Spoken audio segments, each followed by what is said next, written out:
Welcome back to New Rockstars. I'm Erik Voss, and Marvel Studios looks to be finally answering one of its longest burning questions. What exactly is the secret ingredient of the Supersoldier Serum that gave us Steve Rogers Captain America, and by extension, Wolverine, Hulk, Abomination, Bucky Barnes, Red Hulk, Isaiah Bradley, John Walker, Red Guardian, She-Hulk, and now with the Thunderbolts approaching, Sentry, an absolutely bonkers character from the more recent years of Marvel Comics who seems to be the villain, or at least anti-hero, of the Thunderbolts film. Originally cast as Yeun, and then reported to be a role offered to Pullman, who you might remember as Bob from Top Gun Maverick, and according to our writer Gina, someone with a mouth so small that we need a supercut of his mouth framed beside normal sized foods. You may have heard a lot about Sentry in the past year, with Yeun announced for the role before backing out, and yes, by the way, his name is pronounced Yeun, not Yeun. He had a whole segment with Conan about this, give it a watch. It's just Yeun, and you had never corrected me. And after seeing all this Sentry stuff, you may have thought, oh, Sentry, another Marvel super soldier character, but with insane Superman powers and a mental health angle. Yes, that is the case here, but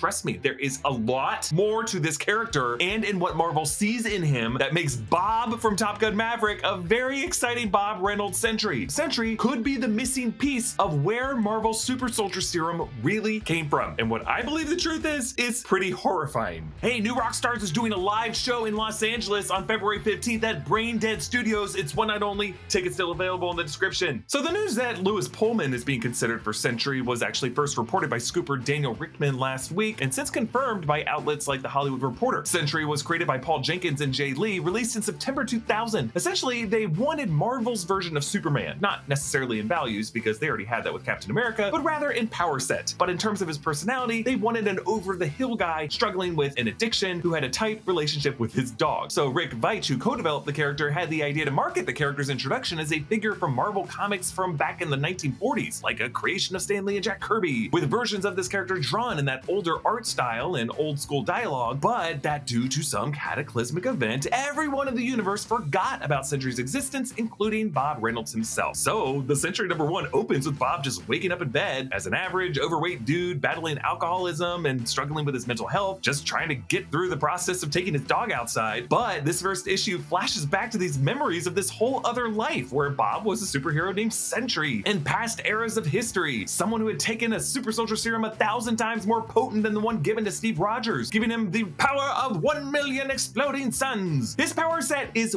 wild, folks. Sentry can manipulate reality, he can use telepathy, he can fly and have super strength and durability and go toe-to-toe with pretty much any Marvel character, from Hulk to Galactus's Herald Terrax to Galactus himself. He's resistant to Rogue's energy absorption. He can fight Dr. Doom. In fact, one of the most memorable kills is when Sentry completely rips Ares in half. He's considered to be one of the deadliest Marvel Comics characters in terms of his power set. Now, the downside for him is he has to share his consciousness with his arch nemesis called the Void, which actually takes the persona of his dog in the first issue. That dog is even right there in the opening panel. The Void is kind of like a dark life force that takes many forms and is attributed to many sources, from the Judeo-Christian god to the Angel of Death, according to Norman Osborn, to a mind virus from Mastermind that was put in Sentry's mind, or even just Bob's own subconscious, in a kind of metaphysical explanation that all human beings have a dark side of their subconscious and that Bob's subconscious is just this void form. So when Yeun was announced to play Sentry in Thunderbolts, some people wondered, why would they cast Glenn from The Walking Dead in this role? What does Sentry have to do with the Thunderbolts? Well, folks, it wasn't just The Walking Dead that got the attention of Marvel's casting directors for a role like Sentry. It was also Yeun's performance in Invincible, obviously, as Yeun voices the half-Viltrumite superhero tasked with protecting Earth from the merciless empire that his father hails from. It's kind of Earth's unwitting champion, and him taking on this role leads to some insane ultra-violence, but also Yeun's Emmy-winning performance in the series Beef on Netflix, in which he plays an extremely unhealthy contractor with severe anger issues. And I'm telling you, just watch Beef and you'll be like, oh yeah, this is Sentry. And while I would have loved seeing Yeun in the role of Sentry or several other roles in the MCU, I also see where they're going with Pullman, an accomplished actor in his own right, and you don't have to look much further than his very first line on screen in Top Gun Maverick. When did you get in? Oh, I've been here the whole time. In addition to sharing the name Bob, I've been here the whole time, gets at exactly why Sentry could be such a cool character in the context of the Thunderbolts story. The whole idea of Sentry is that he was here the whole time, and no one remembers he existed. Sentry needs to just function as someone who, in the MCU, has been in the background since the beginning, intertwined with the origins of all of these super soldiers. And in the MCU, especially Phase 1, the plan for most of their heroes, at least the ones who weren't androids, aliens, or wizards, was for them to be warriors juiced up with this stuff. Supersoldier Serum. Supersoldier Serum was the name of the mystery formula from Dr. Abraham Erskine given to Steve Rogers. An older version of it had been tested on Johann Schmidt in 1940, but that wasn't ready, and it turned Schmidt into Red Skull. But the serum had been perfected by the time it was given to Steve Rogers, and we don't know what fully was in that serum, only that it was enhanced with beta rays from Howard Stark, and that Erskine cryptically said this about it. The serum amplifies everything that is inside, so good becomes great, bad becomes worse. Now, we know that this line was really just meant to establish Steve Rogers' moral character, but from a chemical and biological standpoint, how would a serum amplify one's moral and ethical behavioral instincts? Like, morals and ethics don't come from one's DNA or one's anatomy, they come from nurture, external factors, the world in which someone grows up, and the life path that that person chooses to walk. So the fact that a serum could read, interpret, and respond to aspects of a subject's soul tells us that there must be some divine quality to it. Whatever the secret ingredient is must come from a place in the MCU where morality can be measured. And where else could that be than from the gods? Now, February 15th, New Rockstars is putting up another live show in Los Angeles at Brain Dead Studios. At these New Rockstars live shows, we cover the latest releases, we have some special guests, we have a great time geeking out with you in the audience in person, and we get to do stuff that we never get to do here on YouTube. The last one of these we did in November, it's just been a complete blast. It's just been amazing to meet all of you. So we want to do another one of these. Brain Dead Studios is this awesome old school single screen theater. They have a beer garden, they have some really cool merch. So if you're in Los Angeles, we would love to see you there. February 15th is going to be days after the Super Bowl and a day after the release of Madam Web. So we're going to have so much to talk about, so much to theorize on, and so much to just recover from. So let's do it together.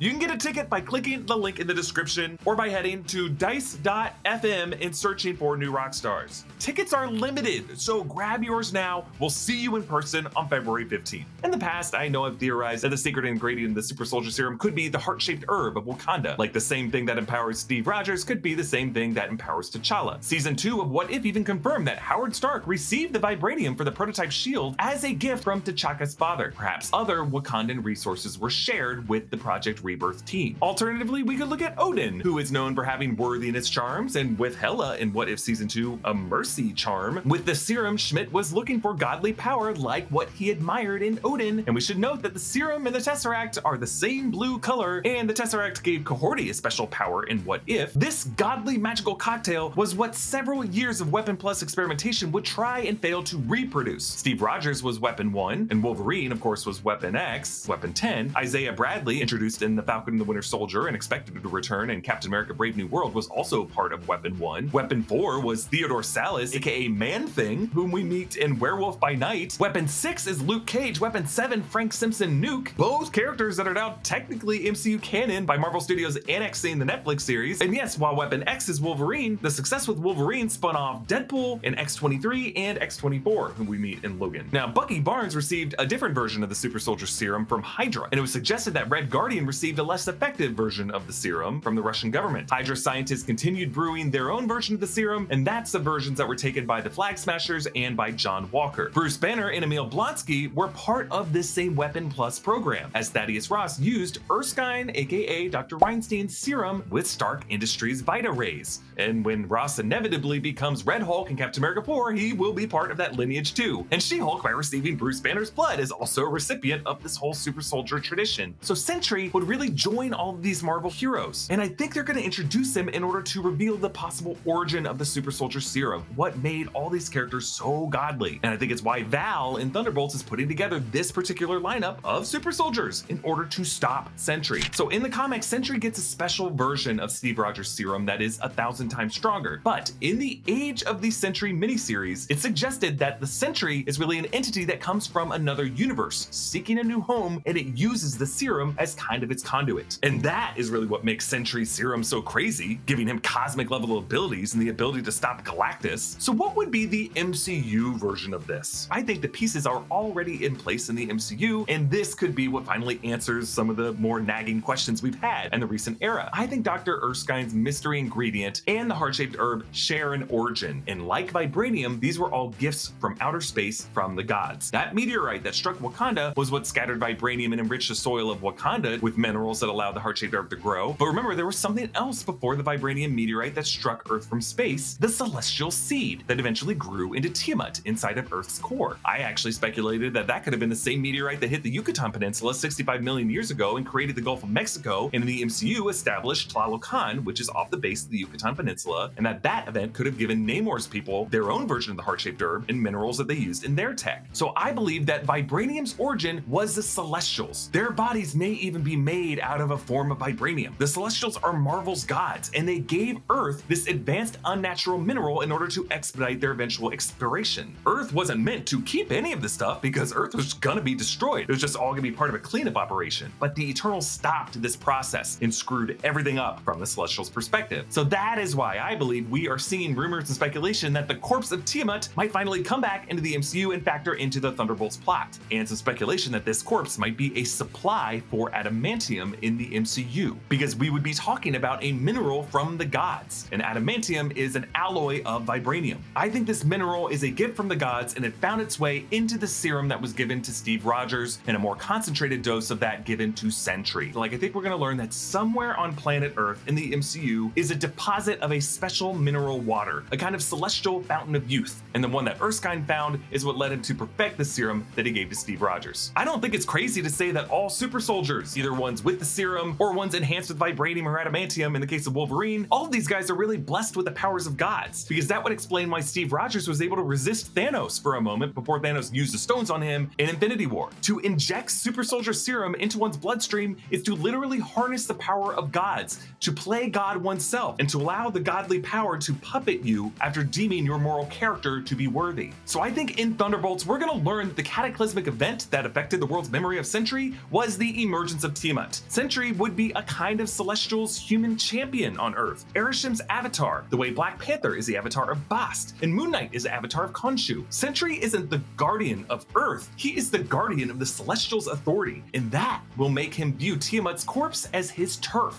leading to the adamantium turf war that Val will want to win at all costs. Wait a minute, did I just make the case that the missing ingredient of the Supersoldier Serum was celestial semen? Oh, good God! Well, Steven Yeun, you dodged a bullet. Hey, if you like this video, give us a like and smash that subscribe button, my friends! You can support New Rockstars by grabbing some merch at nerdriot.shop. Follow me at EA Voss, follow New Rockstars. Thanks for watching, I'll see you next time. Bye, everybody.